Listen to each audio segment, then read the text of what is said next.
Welcome to Durgans and Dargans. We are a Dungeons and Dragons real play podcast for the whole family, as long as your whole family is into intense, bloody adventures. We take D&D seriously, but we're not about to teach your 6-year-old any unfortunate vocabulary words. I'm your Dungeon Master, Ben. Joining me today is Aaron. Hi, I'm Aaron. I will be playing Darren Buccaneer, the Minotaur Sorcerer. Also joining me today is Matt. Hi, my name is Matt. I'll be playing Jack, the gnome fighter who's ready to punch you in the face. And also joining me today is Charles. I'm Charles, runal surname, human wizard. To our listeners, I'd like to apologize on behalf of the entire cast today, as we are recording in the AM again, and if any of us ends up being really tired sounding, it's just, we'll just say it's an RP choice. You know, the party just came through some combat in the last session, and we're, they're all pretty tuckered out. I have no excuse. Actually, I worked a brutal shift last night, so I won't lie, I'm pretty tired. There may be a few yawns here and there. Man, we are about to record session 15. We have done 15 of these things, guys, and it's really cool to see how far we've come and what we've been able to accomplish here. Listeners, if you have listened episode 1 through 15, thank you. Thanks for sticking with us. Thanks for giving us the time of day. Please talk about us to your friends. Give us a like on Twitter at Durgandarg. Or tweet using the hashtag Dargan Family Podcast. We are also on YouTube now, so please give us some listens over there. And at some point, we might try to do some YouTube shorts with some of the funnier clips from our podcast. We'll see. I don't have a lot of time. I have kids. Wait, we're funny? Anyway, I mean, we're funny. I don't know about you. We like to say I thought we established this last episode. Well, I mean, you as a person are funny. That I myself am not funny. that you're funny, but your character is not. Yeah, I think last episode you said that you were going to try and be funny this time. Didn't we? I remember us agreeing upon the fact that I'm not funny. You're That's not funny for sure. when you're trying to be funny, apparently. That's true for a lot of people. That's most of the time. I'm trying to be funny. Yeah, I picked up on that. You turn on the faucet and nothing happens, but like when you're not looking, it continually drips and it won't go away. Yes, Aaron, you are a dripping faucet. So, a quick recap. You 3 survivors of Universe DLL-404 are now well into your employment with Professor Absentine. You have already had a whole adventure in the junk universe, finding some things for him, and now you have been sent into the comedy universe. You left the junction and entered a busy market square in Humnoria, the comedy universe, and were almost immediately attacked by cultists who believed that sorrow was the way to enlightenment and not laughter. You guys defeated the cultists fairly handily and escaped away before the law could show up into the Funky Duckling Tavern, which is where our session begins today. The tavern is fairly traditional and has polished oak tables, pine wood flooring, and an aging dwarf behind the bar that is probably standing on something and getting up and down because his head keeps disappearing and he keeps reappearing with bottles. Your guide, Gregory Mountebank, leads you to a table in the corner, still breathing a little heavily after the combat, and you all sit down. He says, we should stay here for a minute, catch our breath, and move on from there. As you sit down at the table, a pixie waitress appears and says, all right, what do you guys want? Called it. So I assumed that it was one of the pixie chicks, but I guess it's... Nope. They're just the chicks now. Oh, I was imagining that waitress from Emperor's New Groove. That's exactly what I was imagining. Chainsmoker voice. Yes, that's exactly what it was, because we have Kronk with us. Well, we already have Patrick Warburton here. Welcome to the Funky Duckling Tavern, home of the Funky Duckling. I'll take an onion log and a baked potato. Actually, Will I'll the take next make my potato NPC be salad. voiced by David Spade? Or just filling out the entire... I don't have a good David Spade. I'll take a cheesy fondue and I'll split the onion log. Okay. All right. And you, sir? She turns to Runel. It's morning, isn't it? She looks at you like you have two heads. I guess that was not in character. That was to you, the DM. Then. Oh, okay. Yes. So when you came into the market square, it was actually about high noon for the comedy universe. Not all times line up like that. Yeah, I'm not sure if this is, I guess, my own problem with reality blurring the line between where Charles begins and Runel ends, but Runel really just wants a cup of coffee, so that's what he's going to do. Okay. The pixie looks at you and says, all right, so we've got a salad and an onion log. Was that cheese on those potatoes? No, salad. Potato salad at this rate. Okay, a potato salad, an onion log, and a cup of coffee. Okay. I'll take all the cheese. Just take cheesy fondue and a coffee cup. All right, 2 coffees. And she like pulls out a little cigarette and takes a drag. And I'm like, all right. A candy cigarette, you mean, right? Yes, we're not promoting smoking on this Come on this broadcast. How dare you? I mean, listen, kids, if you smoke, your voice will sound like that. You know, that's how that works. Today's episode sponsored by Big Tobacco. Yeah, Marlboro, if you want to sponsor us, we can change our tune real fast. Ribbons and Darkins, presented by Philip Morris. Oh no! What? No.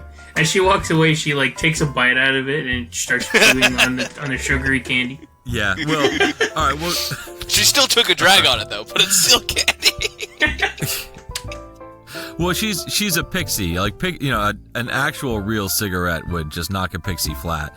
So it's yeah, definitely some sort of like magical candy.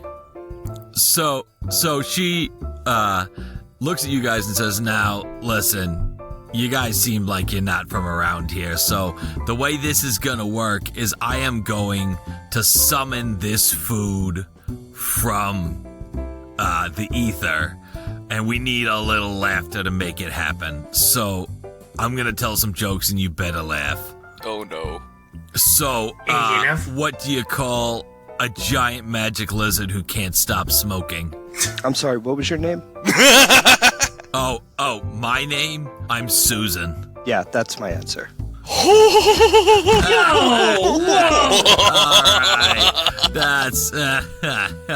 That's, well, the right answer is Puff. But, that was alright. See what you did there. I honestly, that kind of fizzled out there, so we're gonna try another one. I don't know, my punchline got a lot more laughs than yours. There's some. Okay. And she snaps her fingers, and the coffee cups appear. She says, all right, I need a little more juice for the food. What do you do when a mammal that lays eggs lunges at you with a sword? Parry the platypus. Yeah. That's, you parry the platypus. Oh, man, if I had a nickel for every time that joke flopped, You'd have 2 nickels. It's we weird that it happened twice. We didn't have Disney Channel in our universe growing up. Do you have any PBS Kids jokes? Yeah. What do you call an aardvark with no nose? An aardvark with no nose? Oh, Yeah. I know. Buster. Close enough. Alright. Okay, that's about enough. These are more like trivia questions than jokes. Alright, there's enough laughter. I'm done with this. She snaps her fingers, claps her hands, and the onion log, salad, and cheesy potatoes appear. And you guys are now digging in. I assume the food is just like slightly cold because of just the lackluster performance that was given. Yes. She Yeah. clearly hates her job. It so is. Yeah. Yeah. Oh, I pull out one of my short swords. I mean, kitchen knives, and just slice the onion log in half. You see, let's split the log. Oh. Whatever. Man. Gregory gives a chuckle. That is, Yeah, I'm a big fan of an onion log. Anyway, so, listen, here's what's gonna happen. We are, a secret society who calls ourselves the Brotherhood of Agoraphobic Trousers. And we have taken it upon ourselves to protect the funniest individuals in the comedy universe from being taken advantage of and used for corporate greed or war purposes. So, in an effort to keep the enormous amount of power safe from these funny individuals, we have hidden them away. Now, your Professor Absentine contacted me, and he said that he might be willing to take one of these individuals away entirely. And this individual seems to have agreed, and we will, the comedy universe will be safer if all of this power is hidden away in your junction. Now, I'm on board with this, but we need to get the rest of the Brotherhood of Agoraphobic Trousers, the BAT for short. We need to get the rest of the BAT on board with this. Now, this timing is perfect, because we are about to have our weekly BAT gathering for secret meetings and potluck. We just need to pop back to my house to pick up some spinach puffs and ravioli, and we will head over to the secret place of meeting for the BAT. It is, in fact, a cave. So we will stop by my apartment, pick up the spinach puffs and ravioli, and then I will guide you to the Bat Cave, and we will move on from there. I needed to take a screenshot of our faces in this moment to immortalize them. Because that was way too much just... What?! I'm a sucker for some good referential humor. Seemed pretty straightforward to me. All of my laughter Sorry, I'm is trying to not... figure out where Pants with Anxiety comes into play. Agoraphobic. Well, the Sisterhood of the Traveling Pants was already taken. All of my laughter is non-diegetic, because I'm laughing, but Jen is like, why are we talking about pants? Listen, if you're going to have a secret society, you don't want to call attention to it by calling it something like it is the Brotherhood, but like the Brotherhood of Darkness, or like, the secretest society in the hidden lair. Or VFD. Or what? Exactly. I mean, you don't want it to be the Legion of Doom or something like that, It's just a little too on the nose. Although, you did famously give an example of a pretty successful organization with that exact name. I don't remember them being actually that successful. No, let's just go to your Bat Cave and eat your spinach ravioli or whatever. Spinach ravioli. Whatever else you had planned for this episode. Let's just do that. I don't know why. I don't know why we're stuffing ravioli in our pants, but if there's anything that has to do with, coupling the underdogs against these rich, hoity-toity laughter people, I'm for it. I gotta say that is the most coherent Jet has ever misinterpreted a mission thus far, and I'm very proud of you. Oh, thank you. Oh, thank you. Gregory looks at you guys and says, now listen, I'm not gonna lie. I'm not much of a fighter, so that little combat, earlier this morning, that's, that we just had, definitely not 3 weeks ago. We will, earlier this afternoon. I'm a little shaken. So I'm gonna go over and have, a quick little drink and maybe, visit the little boy's room. And I will, I'll be back in a minute. We'll get there. See you in a minute. He steps away from the table, and you guys are, left to your own devices, your own food, your own coffee for a few minutes. Who do you think it is that wants to come back to the junction with us? Wasn't it the really, really funny guy? Right, but is it like... What kind of funny? Like, is it observational humor? Is it Gallagher? I hope he's one of those guys that smashes people on the head That'd be pretty funny. You guys remember that Professor Absentine had said that this person was so funny that just hearing their voice would set people into peals of laughter. Does this... The wizard in me is a little skeptical of hearing that. And I'm wondering if it's not someone who's actually funny, but just someone who's really good at casting Tasha's hideous laughter. You know, that's a great question. You don't know at this point. After the fight and after really thinking about it, and once Gregory kind of has some time away and we're just kind of sitting eating, I'm just kind of solemnly eating at this rate, like very slowly, not really saying much. Let out a big heavy sigh and just go, friends, I'm going to give you enough credit and intelligence that you guys can tell that I am not horribly funny. I am quite concerned, actually, as of right now, that as everything requires laughter here to succeed, I'm deeply concerned that my assistance to you will be hampered by the fact that I am just not really good at making jokes. And while I don't know how much I want to get into now, but I have a long history that it's not a funny one, and there's not a lot that I remember in my life that can be laughed about. So I'm going to need to heavily lean on you two for the laughter here, because otherwise I don't think I will be able to actually keep up to snuff and assist the party while we're here. Oh, don't worry about it. I mean, most comedians are super depressed, so that should be honestly where most of your comedy's coming from anyway. It's hard to joke about it. I'll tell a tale. I'll make it quick, or as quick as I can. I wasn't always a Minotaur. At least, not that I don't know what I was before, but I wasn't always what I am now. You were a cow? The first things I remember from a long time ago was purple robes and red hoods, and a bright orange searing light, and agonizing pain.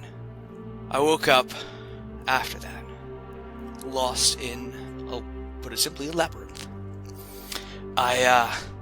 I wandered for a while in this dimly lit, horrid place, lost, confused, and in agonizing pain.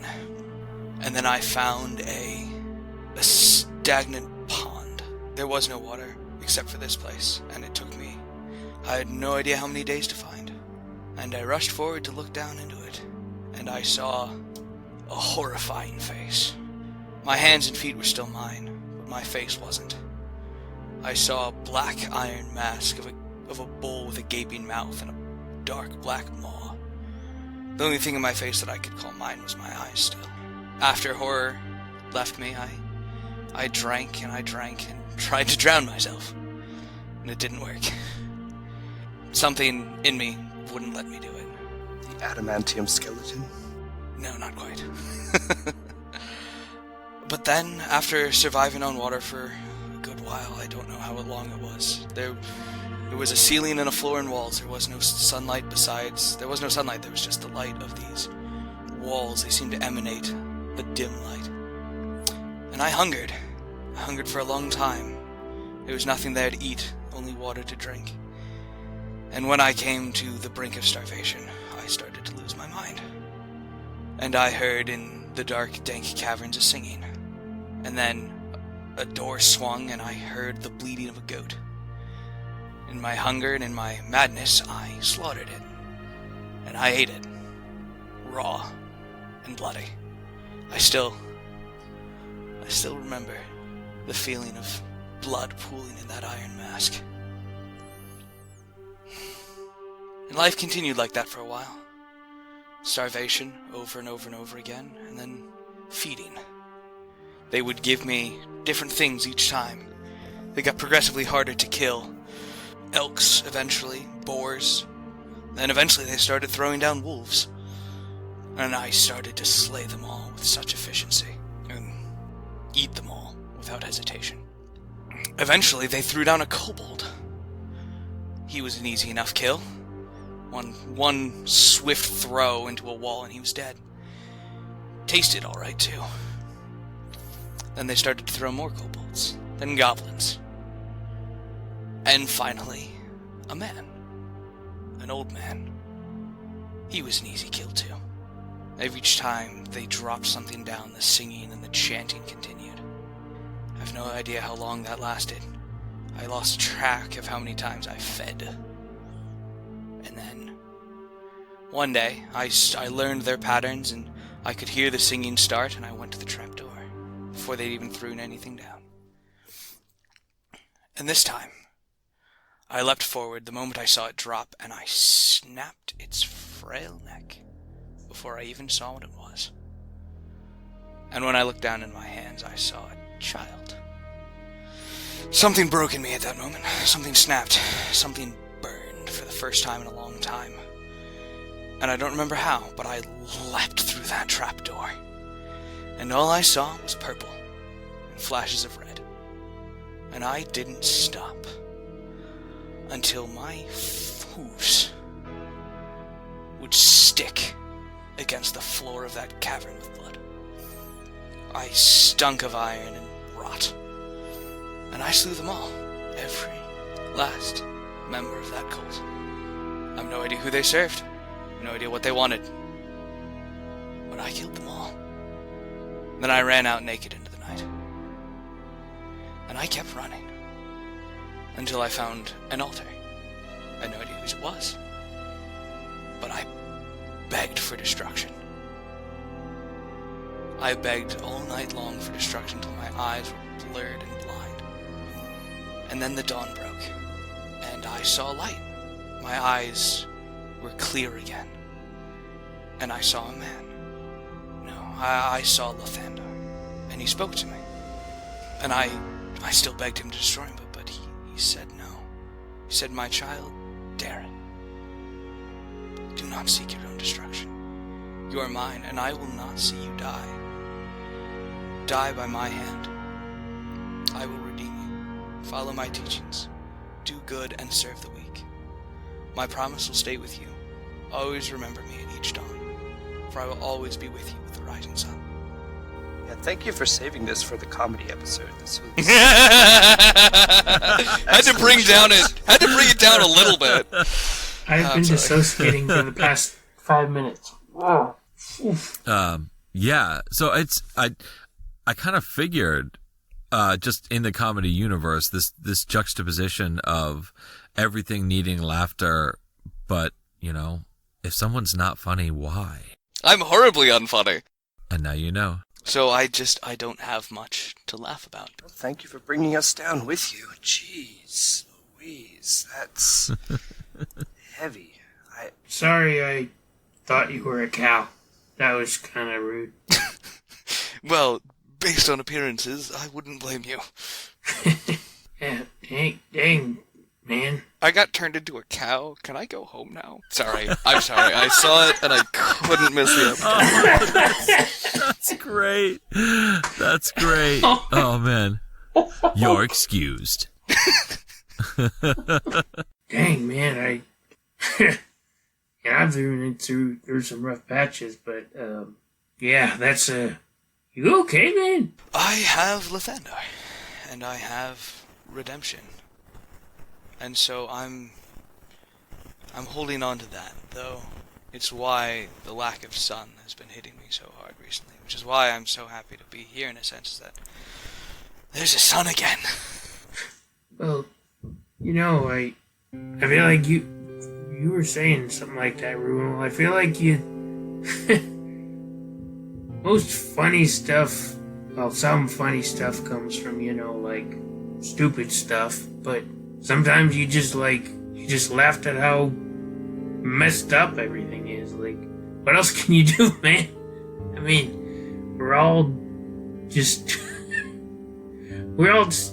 we had stuff and before, but we all kind of lost it. So, I mean, we got that in common. kind of have to, you kind of just have to laugh at just how messed up things are. Otherwise, you just kind of, well, the other option's not that great, is it? You're in utter despondency. Ha. Oh, was that not a pun? Oh.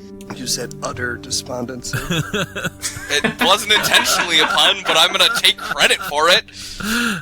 Hey, you see, man, I think you're funny. You just don't know it yet. Yeah, you just gotta grab life by the horns. Bruno is just like doesn't know what to say at all. But I kind of like put my hand out to your forearm, just there.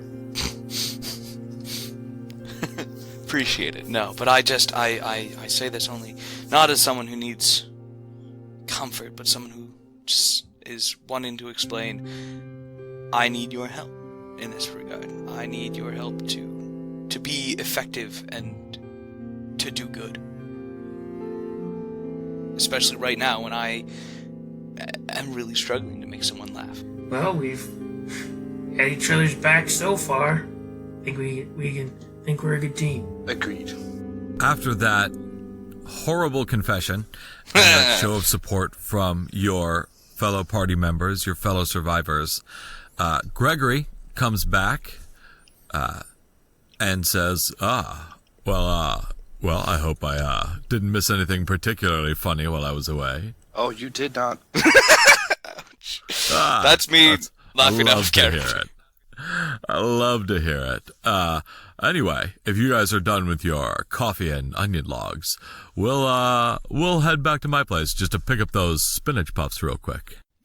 Sure. I don't think I've ever considered in any D&D session that I've ever played how the breath of the party must smell. But after hearing that sentence out loud, oh my gosh. What were we thinking? Just breathe out too loudly and another table passes out.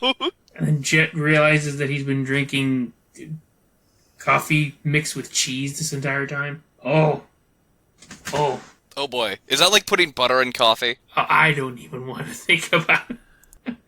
Anyway. Let's go get our funny man. To the Batcave. Well, yes, to the Batcave in a minute, but first to my cave, my home. And he leads you back out into the street. This city is built on a tall hill. And so there's one big road that descends in a long spiral pretty much all the way down. And there's not really any side streets or ways to go down it quickly. So you guys have a fairly leisurely walk surveying the city. And it's a fairly beautiful city. And it's a beautiful city. It's got more than fairly a lot of great old architecture. More than fairly beautiful. We'll say it's a fair city. Does that work? Works for me. So you get to view this fair city. There's a lot of old architecture. There's a lot of what it looks like new architecture. It seems, and you remember from the handbook telling you that there's a lot of war in Humnoria, and that despite the fact that there's a lot of real laughter pretty much everywhere, and to the left and to the right of you, you hear people chuckling and guffawing as people exchange jokes, and you see magic lights flashing as the comedy has its effect. But you remember that this is a very warlike and violent universe. This is a hard world to be in some ways. And so when buildings are destroyed by the endless laughter-filled sieges, they have to rebuild over and over again.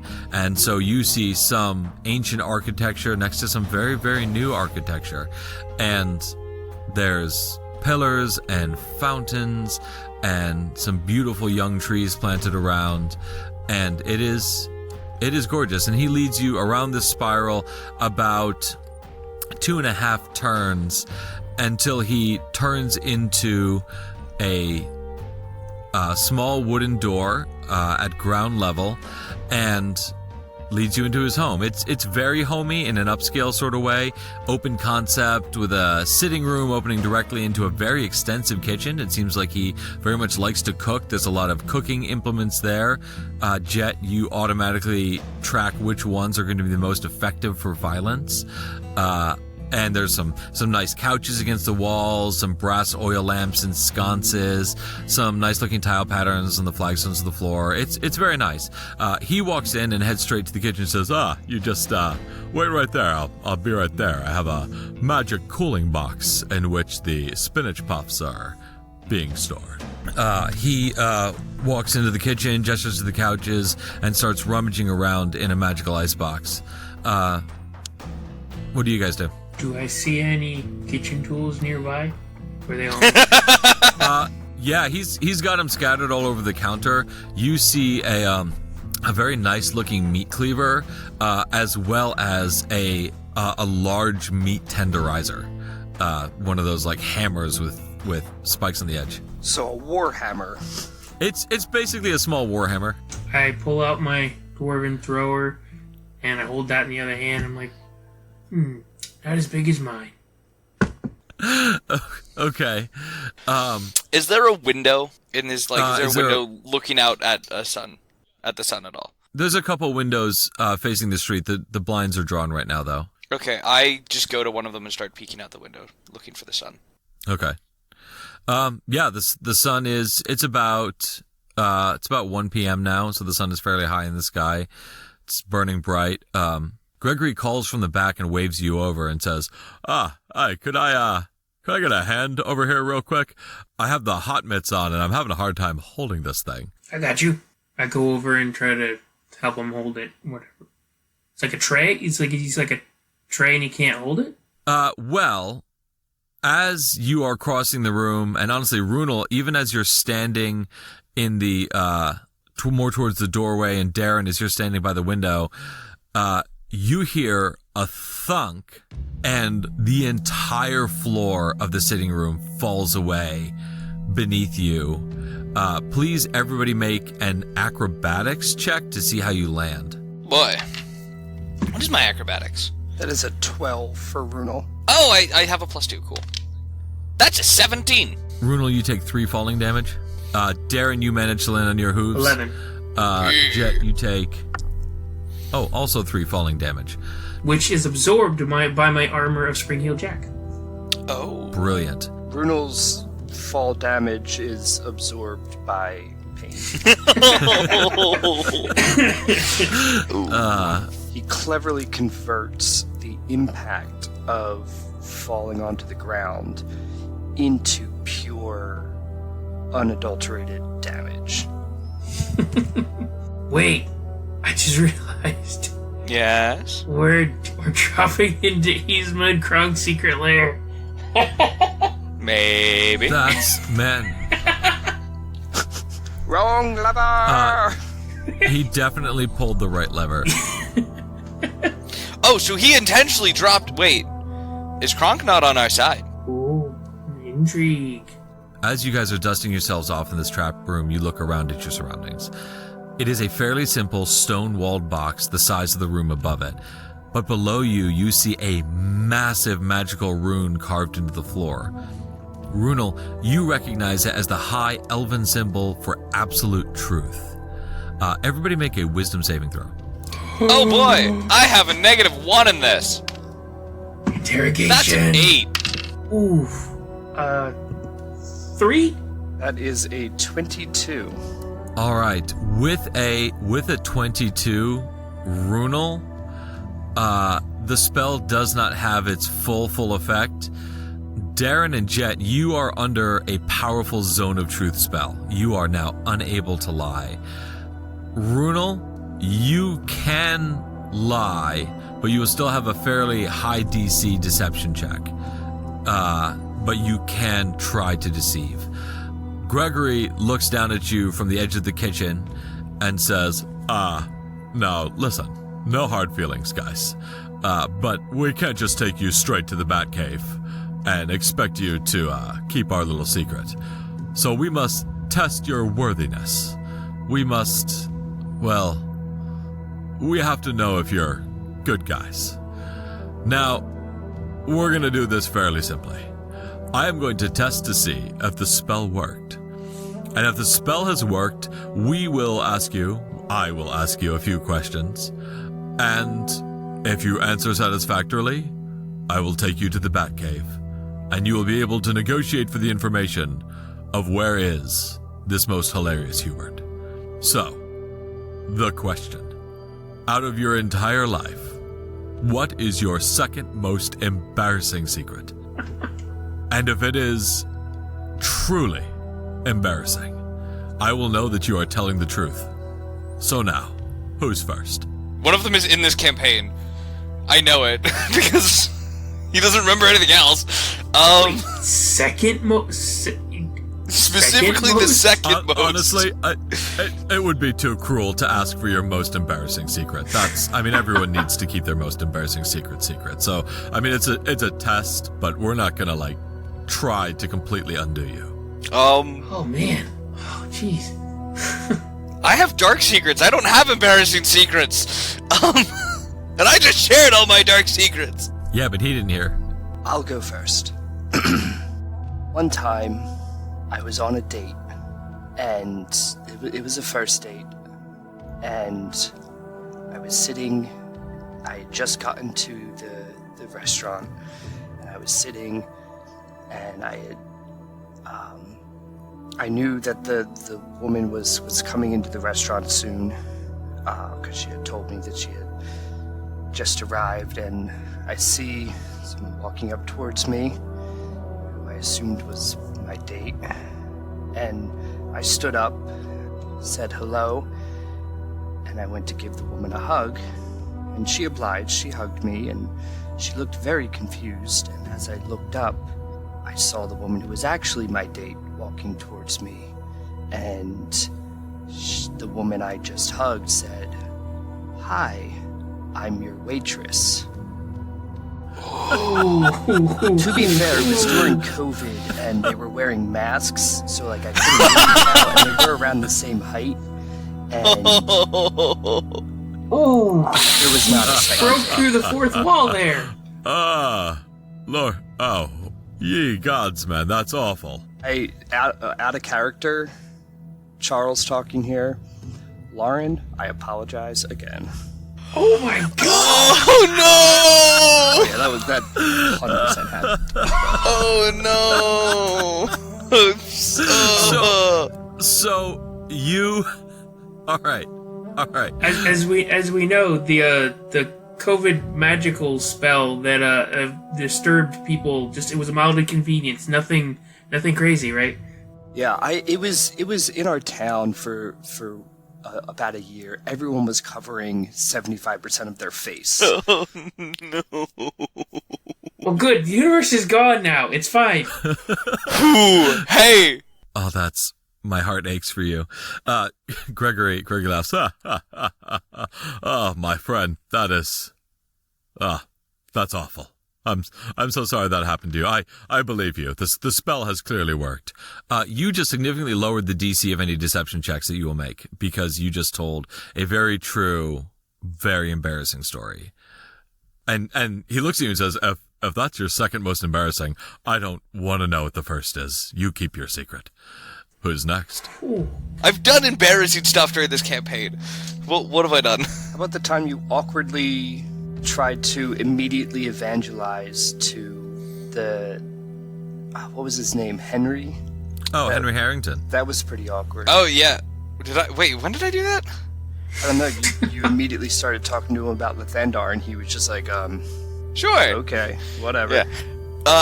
Yeah, there was... There was also the time that you thought you could fireball a pit of oil and be okay. Well, yes, there was that. Actually, no, second most embarrassing thing. I fell into a vat of oil 3 times while trying to fight a stupid fat pigeon. It was quite embarrassing. That is true. I was there for that. I saw that, and it was pretty bad. You also let something on fire while you were covered in oil?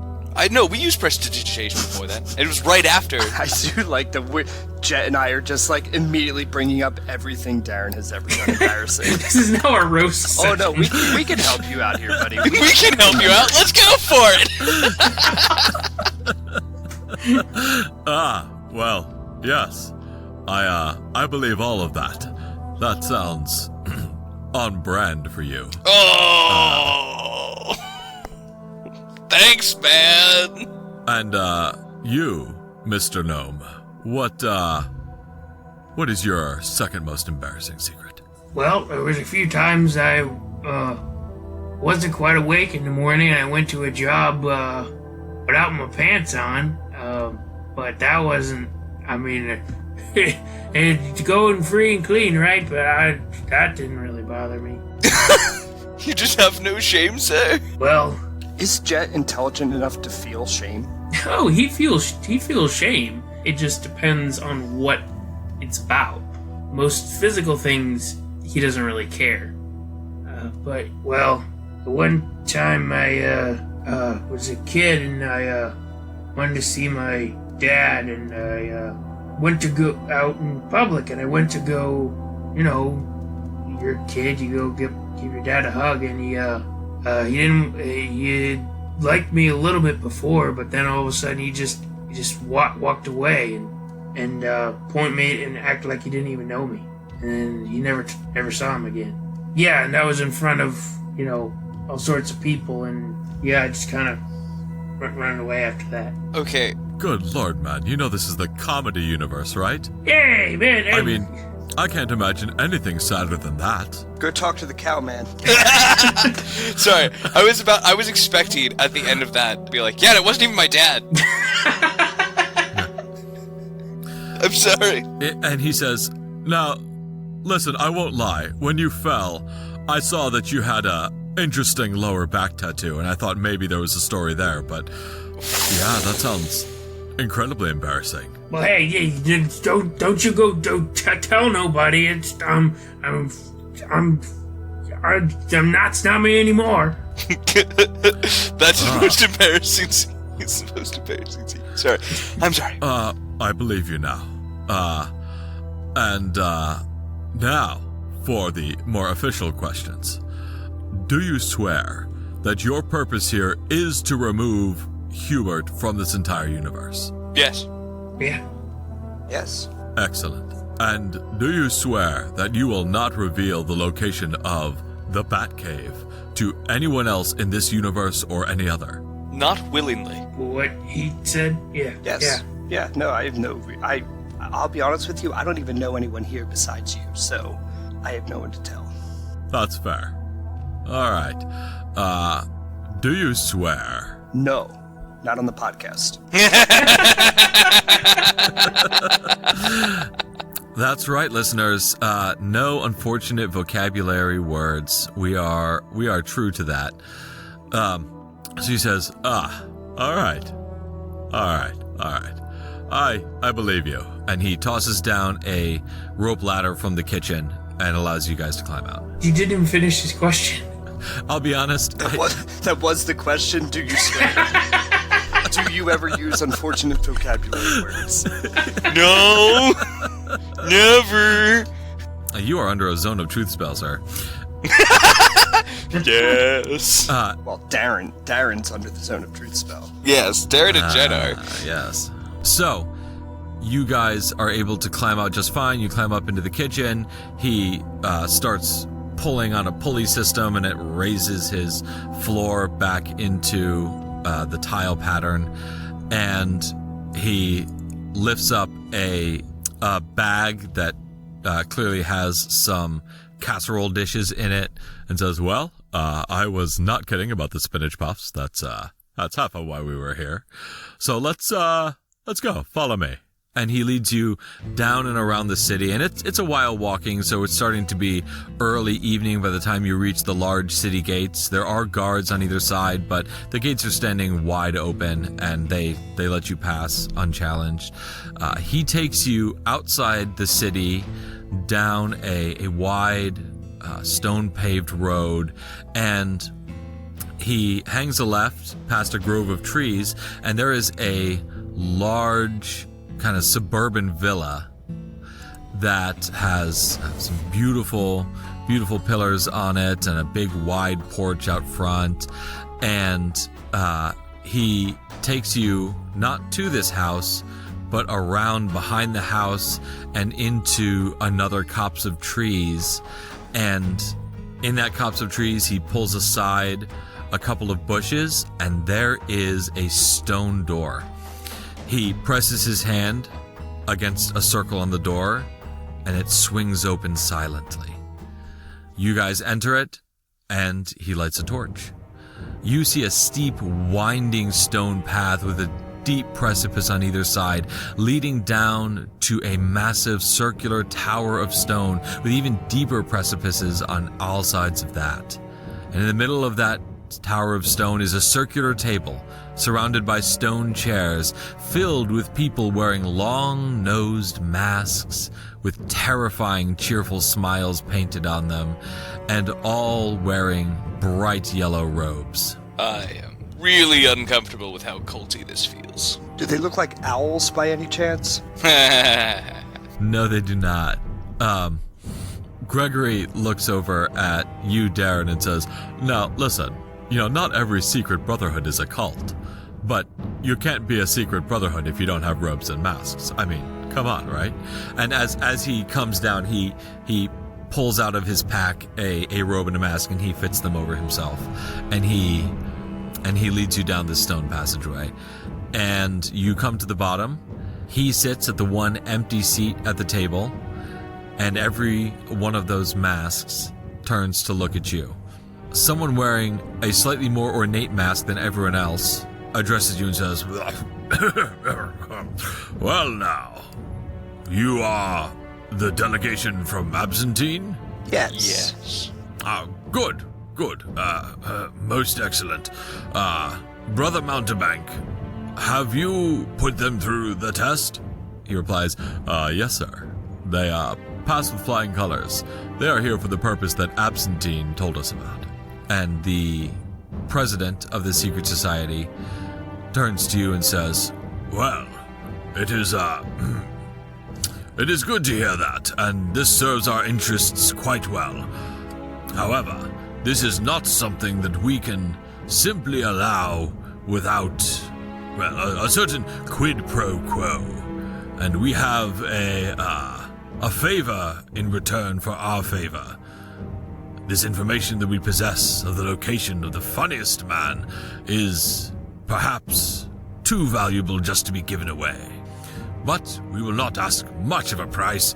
We simply ask that you help us to receive a message from one of our brethren that is, and sistren that is spying for us. There is an event that we would have you attend that none of us can really risk being seen at in our secret brotherhood capacity, but we would like you to attend this event, receive a message from our spy, and return it to us here. Simple enough. Do you think you could do this?" What, Probably. Look, we know what we're doing. We're good at our jobs, but we're getting a message for you. I don't know. What if they find us out? We got your important information, apparently. Well, if they find you out, you might simply have to fight your way out and escape. You seem fairly rough and tumble, you especially, sir. Thank you. Sorry, that was out of character. Darren is still visually uncomfortable and just kind of glancing around the room. Like, his eyes are darting to each of these people, like always, looking at their every movement. Make a perception check. Ooh. 2. It is just a run-of-the-mill, typical secret society, masks, robes, nothing more to be seen here. Now, let's back up for a second. Absentine sent us here to doing a job for him and whatnot. He actually obviously contacted all of you folks. but he didn't give you anything in exchange ahead of time? Well, he reached out to Gregory here, and he has some contact with Gregory, and he has some contact via some magical secret pen pal thing. I don't pretend to fully understand it, with Hubert himself. Hubert is the one who instructed Gregory to reach out to Absentine, and so Absentine has offered us the opportunity to remove this very dangerous person from the comedy universe in general, and that is something that we would like, but at the same time, since Professor Absentine is gaining something from it, we would like to gain a little more in return, and therefore we would have you do this favor for us. It should be fairly simple. Yeah, I'm on your level. Alright. What does your spy look like? How do we know what we... How will we know who to find? Yeah. We will provide you with a certain item which you will wear, and it will identify you as our emissary, as one of us, and the spy will the spy will find you. You will simply have to mingle at this. It's a garden party at Lord Fancybottom's estate. He's a halfling. They often have names like that. And if you are able to mingle and make your rounds at Lord Fancybottom's party, you should be contacted by our contact. Spy? If you are able to do an appropriate amount of mingling at Lord Fancybottom's party, our spy will find you and contact you. The trick with this mission will be not to attract too much undue attention to yourself, but to attract the right sort of attention from the spy. Does Lord Fancybutt know that we're going to this party? Yeah, like, did we get invitations from Lord Fancybutt? We have the ability to forge some invitations, but it is a very informal guest list. And so if you manage to just make it past the doorman, there will be many, many people there, and you will, well, he looks at you guys. You, sir, he gestures to Runel, might blend in all right. Mr. Minotaur, I'll blend in anywhere. I have this magnificently fancy hat. It is magnificently fancy. Yes. Yes, I think that should help you get away with it.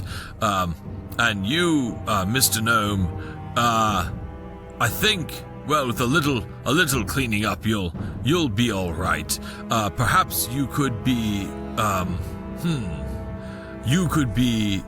visiting dignitaries from another country, and you, Mr. Gnome, could be their associate, their assistant.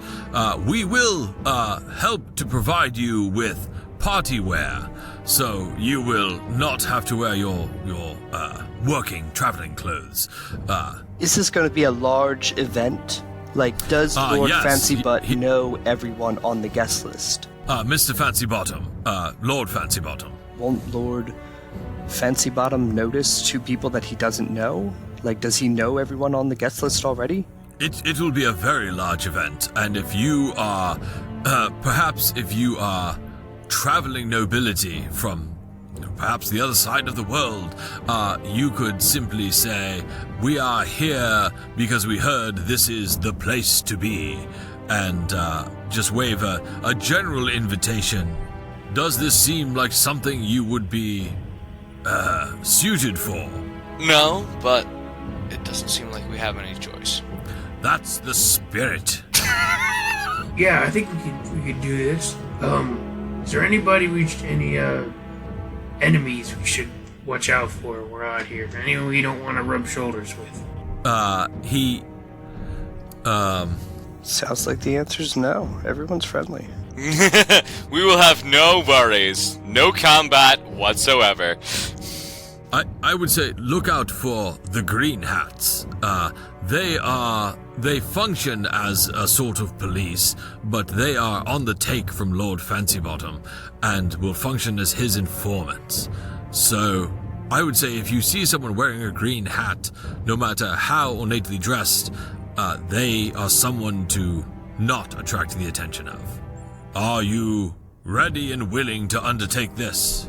It is tomorrow evening. I'm neither ready nor willing, but I guess we're going. I'll take it. And you two? Yes, we will go. Let's make it a party. Excellent. Very well. He turns back to the table and says, do I hear someone posit the notion that these three should function as our emissaries to Lord Fancy Bottom's party? And Gregory leans forward and says, I put forward the notion. And is anyone second the notion? And someone on the far side of the table says, yes, I second the notion. Motion. I second the motion. All in favor say aye.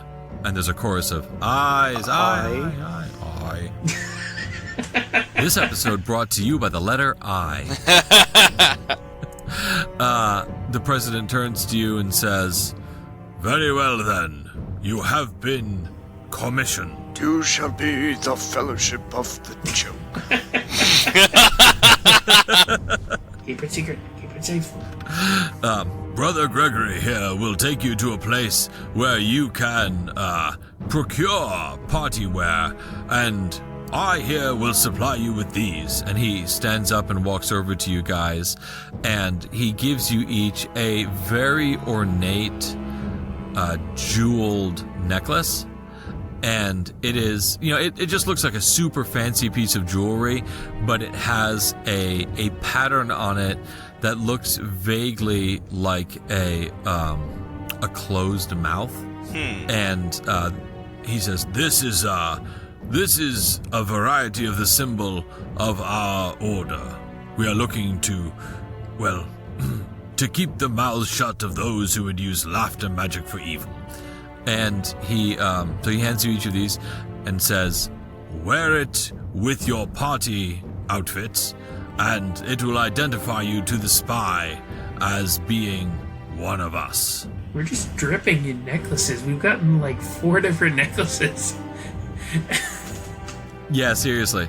Alma bling, Yeah, so, and just weighted down to the floor. I was half expecting our fancy party wear in the comedy universe. He gives us each a lampshade to put on our heads. No. One of us gets a lampshade. The other one gets a half a watermelon, and the other one gets... You guys are going to go somewhere else to get these outfits, but, I wasn't going to have him, hand you clown shoes and, hobo wear. But it is a good point. You have a lot of medallions and necklaces. He says, you might need to remove some of your other jewelry in order for this one to be perhaps the most prominent thing that you are accessorizing with. Right. At this point, Brother Gregory leads you, Gregory Mountebank, leads you up back along the passage, and you hear vague murmurs behind you of the, you hear vague murmurs behind you of the secret brotherhood, the Bat, digging into their potluck, and also discussing, See you, Batman. secret brotherhood business, discussing other funny people who they might need to be on the lookout for. Wait a minute. Did Gregory remember his spinach puffs? Yeah, they're on the table. Okay, he just grabbed making one to sure. go, shoved it in his mouth. I was just making sure he didn't forget his spinach. I got you. No, he didn't. He's they're so easy to make. I'll get you the recipe. Great, thank you.